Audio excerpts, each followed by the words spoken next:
नमस्ते सब प्यारे दोस्तों। आज मैं आपसे दो टॉपिक पे बात करना चाहती हूँ। यानी दो तरह के शब्द सुनने में तो एक जैसे लगते हैं लेकिन है नहीं। वो दो शब्द क्या है? एक है रिस्पॉन्स और दूसरा है रिएक्ट। अभी रिस्पॉन्स और रिएक्ट सुनने में अच्छे लगते हैं और हम लोग उसको सिनोनिम की तरह इस्तेमाल करते हैं। हमारे रिलेशनशिप्स में भी हम उसको ऐसे इस्तेमाल करेंगे जैसे कि सेम शब्द है, लेकिन वो है नहीं। दोनों दो भाइयों की तरह है, साथ में चलते हैं लेकिन है अलग अलग। दो भाई कह लो, दो बहन कह लो, लेकिन है दोनों अलग अलग। अभी रिस्पॉन्स और रिएक्ट को हम लोग कैसे डिफरेंशिएट करते हैं? हम जब किसी से कुछ पूछते हैं और वो सामने से आदमी आके हमको उसका उत्तर देता है तो उसको हम लोग रिस्पॉन्स कहते हैं। और अगर हम किसी को पूछते हैं और वो आदमी खे करके एकदम रिएक्शन देता है, गुस्से से आप पे रिएक्ट करता है, तो उसको रिएक्शन बोलते हैं। उसने रिएक्ट किया, उसने रिस्पॉन्ड नहीं किया, उसने रिएक्ट किया।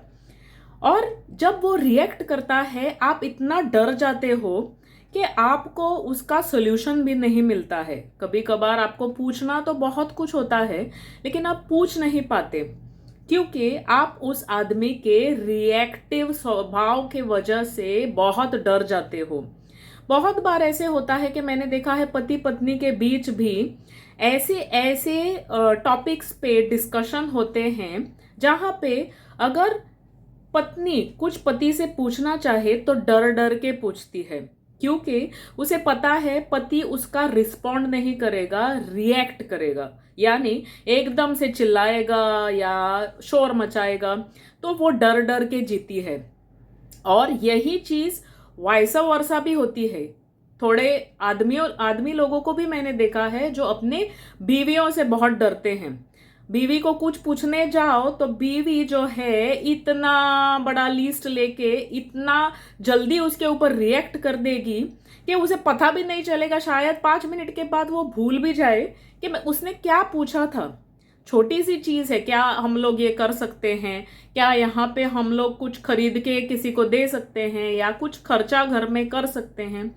छोटी चीज है लेकिन आप उसको इतना बड़ा बतंगल बना देते हैं और इसका आप बाद में उसके बारे में सोचते भी नहीं हैं। लेकिन ये सब चीजें रिस्पॉन्स जैसे आप देते हो या रिएक्ट जैसे करते हो, ये सब चीज आपके रिलेशन पे बहुत बड़ा डेंट लगा सकती है। कल हमारे अगर बच्चे कुछ पूछने आते हैं हमसे तो हमको पहले रिस्पॉन्ड करना चाहिए, फिर उसको जाके हमको रिएक्शन देना चाहिए। तभी वो आगे वाला आदमी आपके रिएक्शन के लिए रेडी रहता है, क्योंकि आपने जो है उत्तर उसको दे दिया है।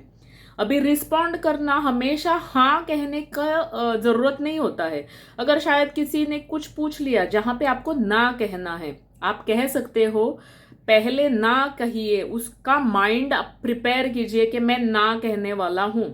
अगर बच्चे ने कुछ पूछ लिया तो पहले उसको ना कहने के लिए आप उसको प्रिपेयर कीजिए कि वो सुनेगा।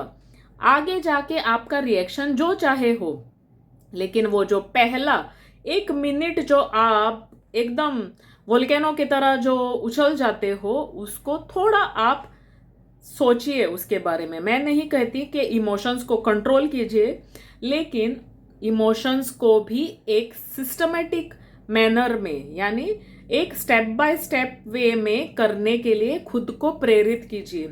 ये आपके लिए भी अच्छा है और सामने वाले के लिए भी अच्छा है और आपके रिलेशनशिप के लिए तो बहुत ही अच्छा है।